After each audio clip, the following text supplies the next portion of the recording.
Yo, salut la team, bienvenue dans cette nouvelle capsule vidéo. Aujourd'hui, on va parler de comment entreprendre en tant que salarié.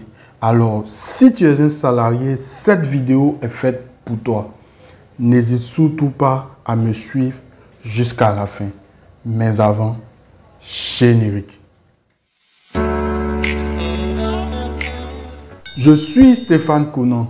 Et si tu me suis pour la première fois, je t'invite à t'abonner et d'activer la cloche de notification pour ne rien manquer de nos prochaines vidéos. Car ici, on parle de business et d'entrepreneuriat communautaire. Car je pense qu'on doit se mettre ensemble pour atteindre de plus grands objectifs.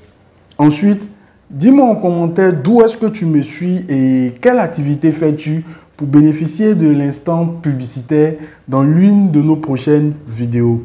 Celui d'aujourd'hui sera dédié à Isaac qui est dans le domaine de la vente en ligne. Alors, si vous voulez avoir tout accessoire d'articles de bébé, tout accessoire de bébé, je vous invite à le contacter sur le numéro qui s'affiche sur l'écran. Enfin, je t'invite à rejoindre la communauté des sacrificateurs. Tout est parti d'un constat. On a remarqué que la jeunesse aujourd'hui a un gros problème de financement. Et il faut comprendre quelque chose. Dès aujourd'hui, l'État ne peut pas aider tout le monde.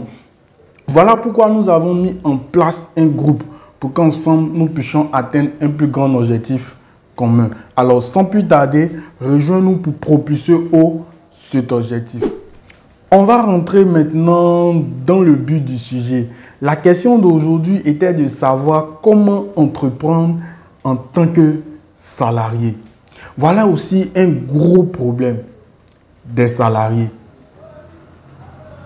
Le plus gros problème des salariés, c'est ça. Comment entreprendre en tant que salarié. Alors, dans cette vidéo, je vais te donner 3 étapes clés. Et dans ces 3 étapes, tu auras des choses à respecter. Lorsque tu vas respecter ces choses, tu vas voir que ta vie entrepreneuriale en tant que salarié va commencer à prendre de l'ampleur. Alors, sans plus tarder, la première des choses à faire, c'est bien sûr de travailler. Je vois des gens qui se plaignent matin, midi, soir. Je veux entreprendre, je veux entreprendre, je veux entreprendre, je veux entreprendre. Mon frère, il faut rester salarié parce que l'entrepreneuriat, mais ce n'est pas facile. Tu as compris? Reste salarié parce que l'entrepreneuriat n'est pas fait pour tout le monde. Il faut travailler.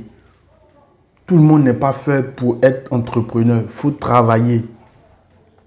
Donc, la première des choses, c'est de travailler bien sûr pour quelqu'un.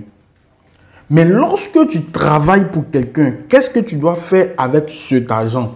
Voilà l'erreur que beaucoup de salariés font. Ils se disent que l'argent qu'ils perçoivent, c'est pour, je dirais, vaquer. Non, pas vaquer même. Je dirais, c'est pour subvenir à leurs besoins. C'est-à-dire que l'argent qu'il perçoit à la fin du mois, je prends par exemple quelqu'un qui a au moins 500 000 chaque fin du mois. Je dis que ces 500 000, c'est pour vaquer, c'est pour subvenir à ses besoins. C'est la grosse erreur, la plus grosse erreur que tous les salariés font. La plus grosse erreur, c'est là. Penser que son business, je dirais, son salaire est là pour subvenir aux besoins. Non. Ton salaire est juste là pour faire des bébés. Ton salaire est juste là pour avoir une base. Et c'est sur cette base-là, tu vas te... C'est-à-dire que c'est une sémence. Et c'est sur cette semence-là, tu vas prendre pour s'aimer et pouvoir récolter les fruits. Et ce sont ces fruits-là que tu vas prendre pour subvenir à tes besoins. Donc, il faut épargner. Le deuxième point qui est vraiment très important, lorsque tu travailles, ton but premier, c'est d'épargner. Et lorsque tu as fini d'épargner, j'ai dit, bon, si ce sont les techniques d'épargne, j'en ai parlé dans des vidéos précédentes. Donc, tu peux voir dans la barre de description pour avoir la vidéo où j'ai parlé des techniques d'épargne. Moi-même, mes techniques d'épargne. Je n'ai pas dit technique d'épargne de quelqu'un. Pour moi-même. Voilà. Donc ça, c'est le deuxième point. Épargner. Donc pour ce qui est technique d'épargne, je ne vais pas prendre le temps d'étaler ça. Ça fait l'objet déjà d'une vidéo. Vous pouvez aller regarder la vidéo. Alors le dernier point, c'est d'investir.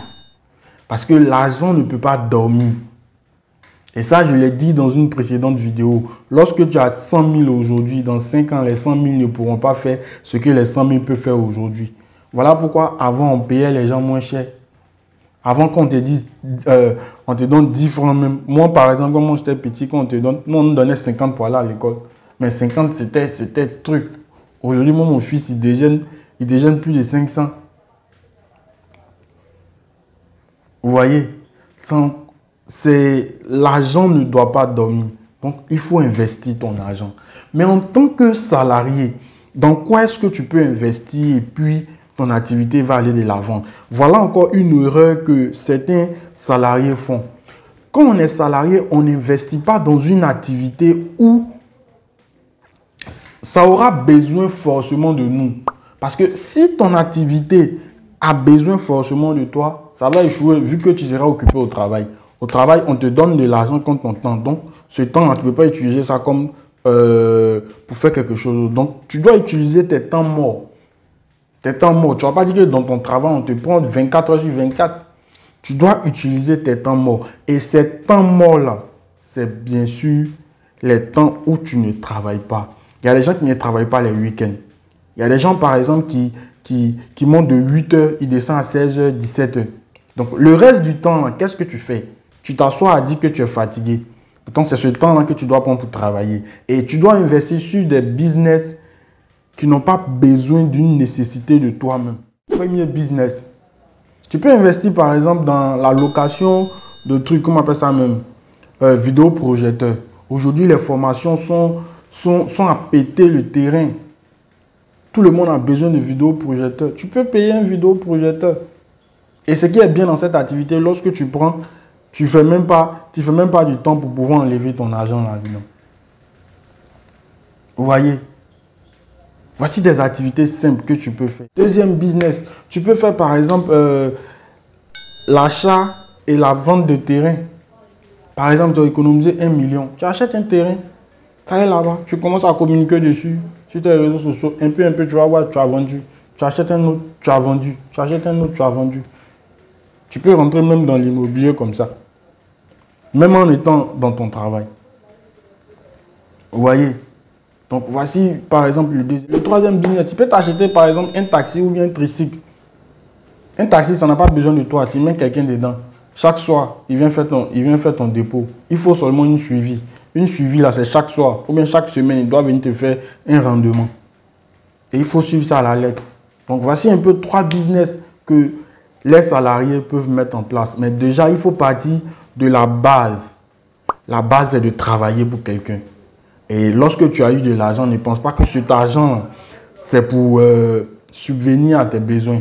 Cet argent, c'est pour produire quelque chose. Et c'est le produit de quelque chose là que tu vas prendre pour subvenir à tes besoins. Parce que si tu veux prendre cet argent pour subvenir à tes besoins, tu vas travailler toute ta vie sans même avoir 5 francs. Alors, c'était Stéphane Conan. Si tu as aimé cette vidéo, n'hésite surtout pas à la partager. Et je te dis à très bientôt dans une prochaine vidéo. Bye bye.